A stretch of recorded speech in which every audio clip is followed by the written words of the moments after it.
Hello, everybody. I'm Mark Thornton. I'm a postdoc at Princeton University, and I'm very excited to share with you today some of the work which I've been doing on how we predict other people's actions.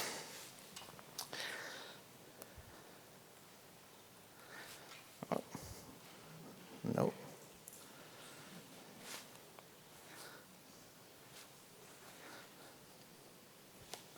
I can see it here. Okay. So action prediction is one of our most basic and essential social cognitive abilities. By anticipating what other people are going to do, we can plan our own actions accordingly in order to best achieve our goals. The utility of social prediction is really well illustrated by the game of chess, in which one's skill level is tightly coupled to one's ability to search through the space of your own and your opponent's possible future moves. However, action prediction is not just important in the domain of competition. It's also very important for our ability to cooperate. We need to be able to anticipate others' actions in order to coordinate with them effectively. Now, there are many different types of information which could inform our predictions of others' actions. We could pay attention to their momentary mental states, to their enduring personality traits, or to the situations that they're embedded within. But today I'm going to focus on a very particular type of action prediction.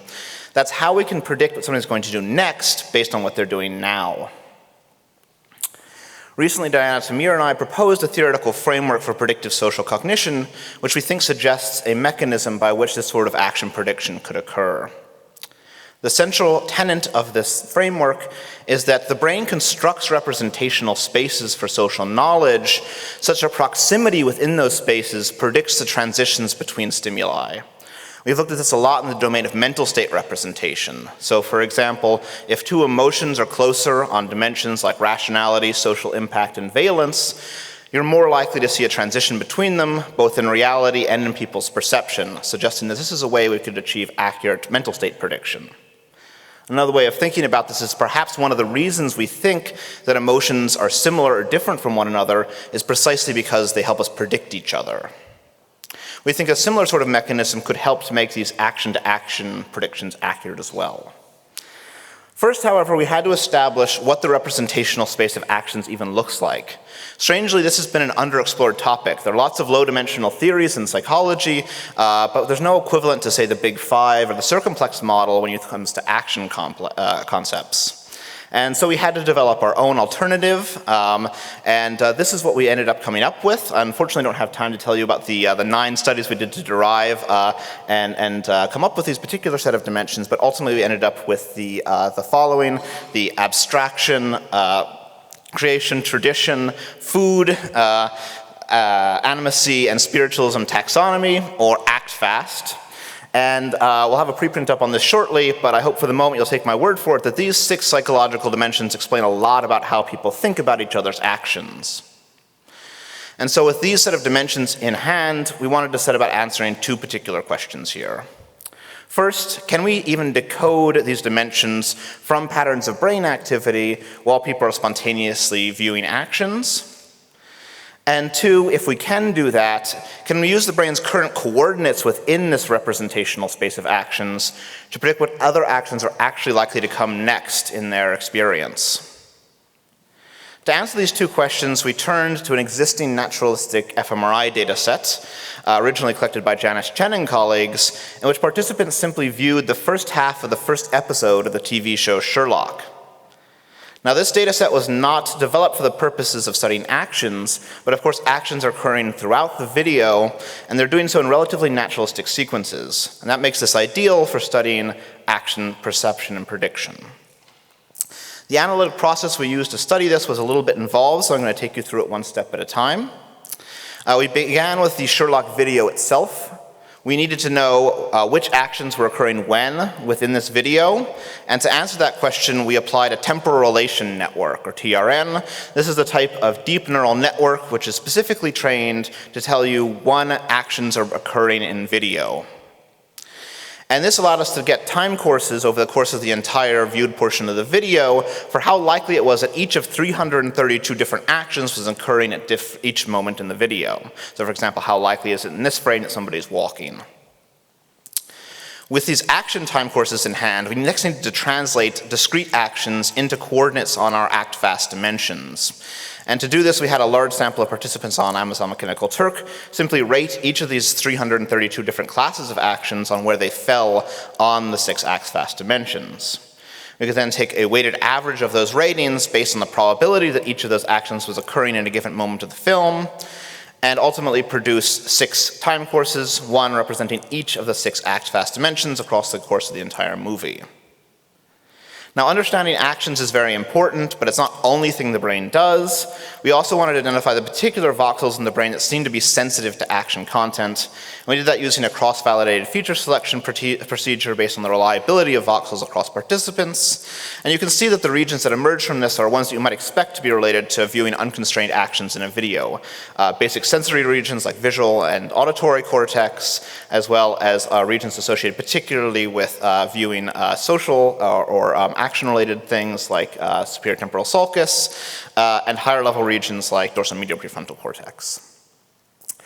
And so what we did was, within this set of action-sensitive voxels, we trained a decoding model. This was simply a PLS regression, which would take in a pattern of brain activity in a given TR of the brain data and tell us where it thought that brain currently lived within this 6-dimensional action space. What action was it viewing in terms of its position in this space?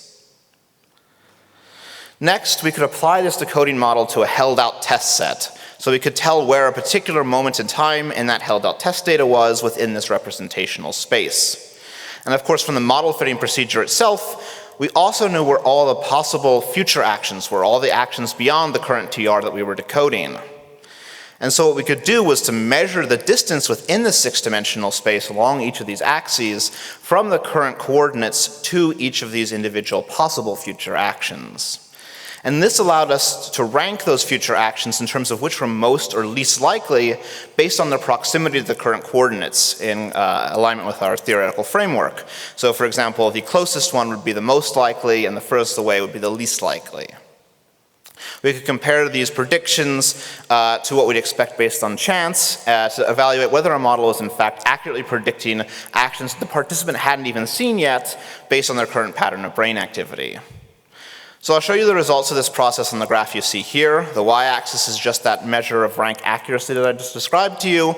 The x-axis describes action lags. So the 0 action lag corresponds to the action that they're currently viewing when we're decoding their pattern of brain activity.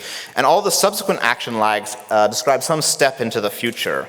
So action lag 1, for example, would be the next action that they just haven't viewed yet, and 2 would be the action after that, and so forth and so on. And so by examining the now and the future, we can test these 2 questions that we are really interested in.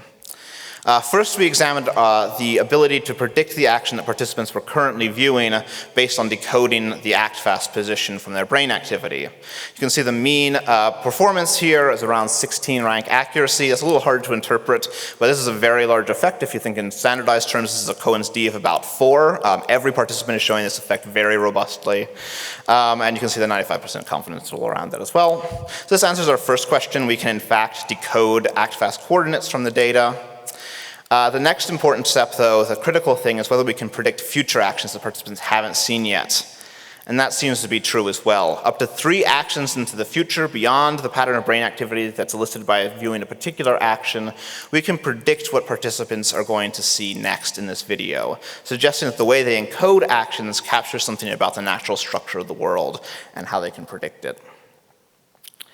Now, this wasn't just true for all the act-fast dimensions together, it was true for almost all of them individually.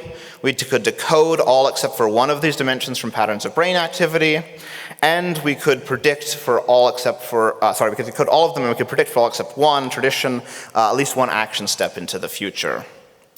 Altogether, this supports our theoretical framework, suggesting that the brain encodes people's actions within a representational space, such that the dimensions of that space allow people to accurately predict others' future actions. In the future, we hope to extend this work by trying to identify other factors that contribute on top of action-to-action prediction to allow us to really fine-tune our predictions of how other people are going to behave. Thanks to all these people for making this research possible, and to all of you for your kind attention.